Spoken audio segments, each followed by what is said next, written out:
తెలంగాణ సచివాలయంలో cabinet sub committee భేటీ అయింది. Deputy CM Bhatti Vikramarka, మంత్రులు కోమటిరెడ్డి వెంకటరెడ్డి, ఉత్తమ్ కుమార్ రెడ్డి హాజరయ్యారు. సిఎస్ రామకృష్ణరావు, పలువురు ప్రిన్సిపల్ సెక్రటరీలు, ఇతర అధికారులు పాల్గొన్నారు. రాష్ట్రంలో పెండింగ్ వర్క్స్, టెండర్లు, నిధుల మంజూరుతో పాటు ఇతర కీలక అంశాలపై ఈ సమావేశంలో చర్చ జరిగినట్టుగా తెలుస్తోంది. ఈ నెలాఖరు నాటికి ప్రభుత్వానికి మంత్రుల కమిటీ నివేదిక సమర్పించనుంది. డీటెయిల్స్ మనకు రీజనల్ కోఆర్డినేటర్ అశోక్ అందిస్తారు.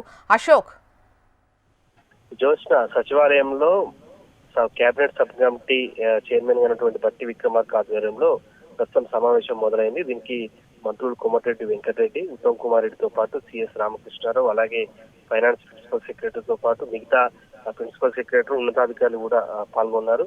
ప్రధానంగా రాష్ట్రంలో ఏదైతే పెండింగ్ బిల్స్ సంబంధించి కావచ్చు, వర్క్స్, అలాగే టెండర్లకు సంబంధించిన వాటిపైన కూడా ప్రస్తుతం ఈ సమీక్షలో అయితే సమావేశం జరుపుతున్నారు. ప్రధానంగా రేపు కేబినెట్ భేటీ ఉంది. ఈ భేటీకి సంబంధించినటువంటి విషయాల్లో కూడా సీఎం రేవంత్ రెడ్డి వద్ద ఉంచాల్సినటువంటి ఈ పనులకు సంబంధించవచ్చు, పెండింగ్ నిధులకు సంబంధించి ప్రస్తుతం అయితే ఈ సమీక్షలో అయితే నిర్ణయం తీసుకోబోతున్నారు. దానికి సంబంధించినటువంటి పూర్తిస్థాయి రిపోర్ట్ను రేపు కేబినెట్ ముందుకు తీసుకొస్తారు.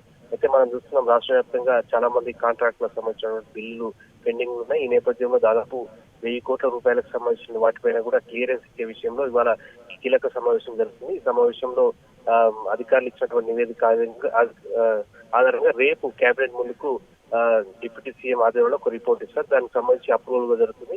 ఈ నెలాఖరులోగా ఏదైతే ప్రధానమైనటువంటి వర్క్ సంబంధించి కావచ్చు, నిధుల విడుదలకు సంబంధించి కూడా నిర్ణయం తీసుకోబోతున్నారు. దానికి సంబంధించిన సమావేశం ప్రస్తుతం సచివాలయంలో కొనసాగుతుంది. రైట్ అశోక్.